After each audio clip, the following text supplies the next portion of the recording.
Hello, and welcome to a special edition of CG Radio. I am your host, Cable Guy. How is everybody out there in Radio Land today? I am well, as I hope you are. So, for today's show, it's a bit of an impromptu one. A friend of mine, he is a professional boxer, and he has a fight coming up in a couple days. And he will be today's guest on the show. His name is Donnie Marshall. He's from Buffalo originally, but he's since moved down south and turned pro, and he's 1-0 as of last I checked when I was researching him. But we got in touch recently, and I asked him if he wanted to come on the podcast for an interview, and he was obliged to. So let's get him on the horn.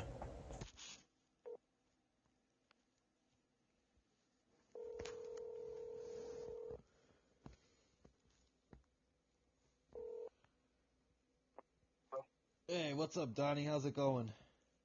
Hey, what's up, man? How you going? So, I'm just curious, where am I calling right now? You said, where are you calling? Yeah, I'm like, where are you right now? I'm at Raleigh, North Carolina. I'm at the boxing gym. Actually, I'm sitting in the sauna trying to knock off this last pound. Nice. Where you at? 156. I gotta be 155 for tomorrow. Oof, I used to hate cutting weight. I know how it is, Right. man. Well, hang in there, you'll get it. All right, well, so I understand you got a fight coming up. Yes, sir. Okay, and how do you how do you feel you're matched up against your opponent? What do you know about him? I don't know much about him. I know his name. His name is Damian Archer.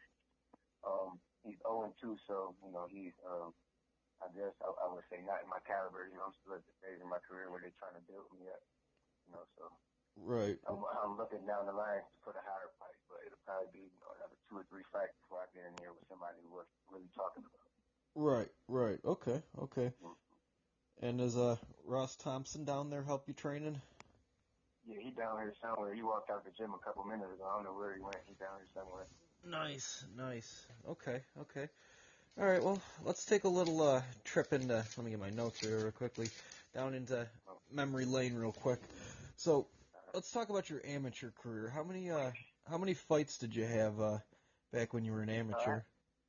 I had close to 30 fights. Okay. And uh, uh, what highlights of your amateur career were pretty noteworthy?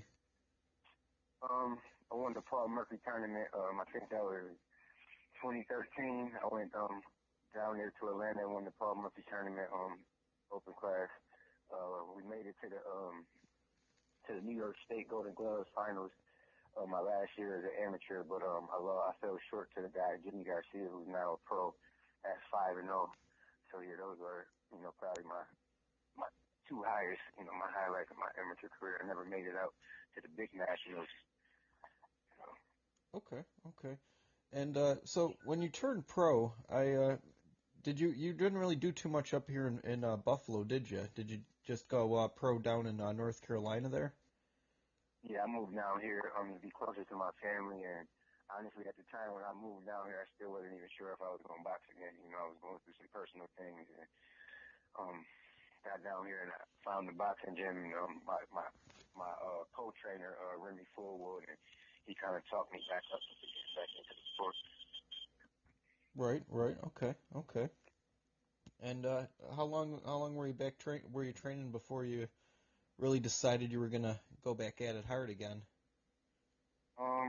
I was on a year and a half layoff. Um, so when I came back, I actually had moved to Atlanta.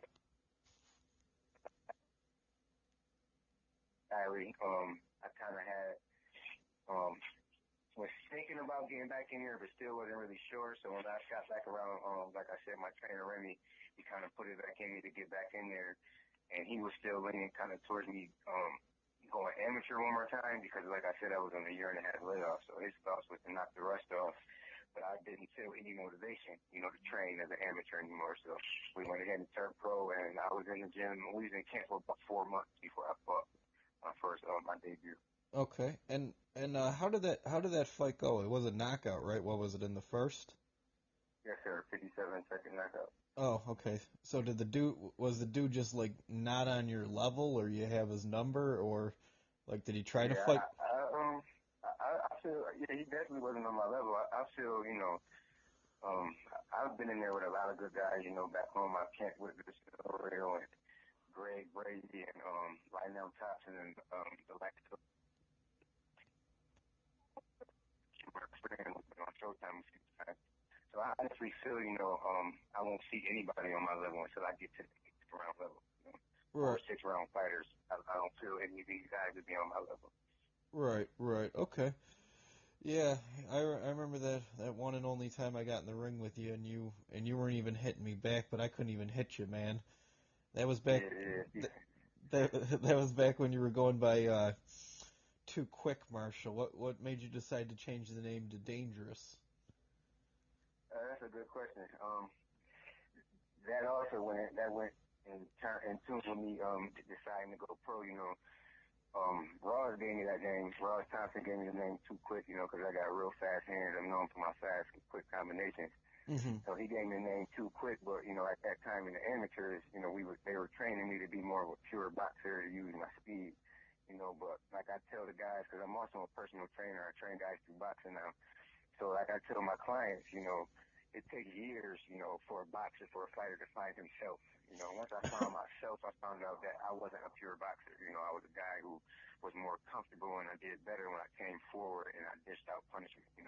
Like a running back, like a downhill running back, I'm better, coming downhill than I am, side to side and stuff like that. So once I figured that out, the name Dangerous kind of, fit with my name as Donnie. So I'm a dangerous fighter. That's who I am. That's who I am as a person. You get in the ring with me, I'm gonna hurt you. I'm not coming to play. So I decided to change my name. Give myself a new image as I was turning professional. Okay. So how would you say the fight scene compares from Buffalo to North Carolina? Because I've heard a lot of things about how it differs greatly.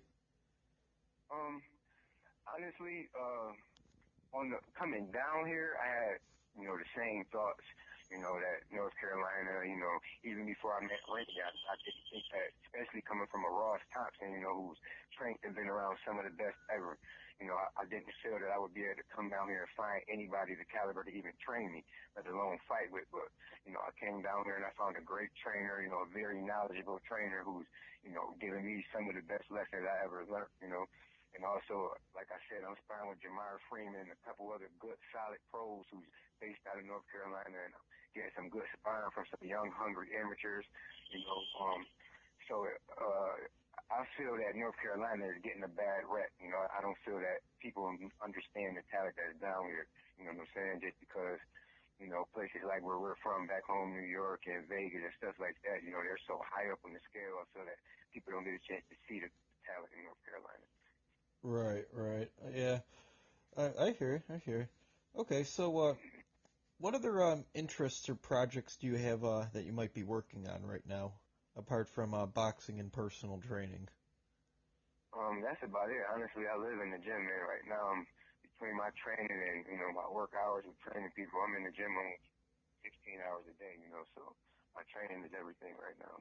Boxing is everything. Yeah, I've seen the videos on your Facebook. It definitely shows, man. You're definitely got this one in the bag, I think, and I really wish you the best on this fight and just make it quick and make 2-0 and move on to the next one.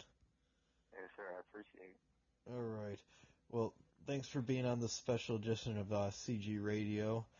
And like I said, knock 'em out and let me know how it goes.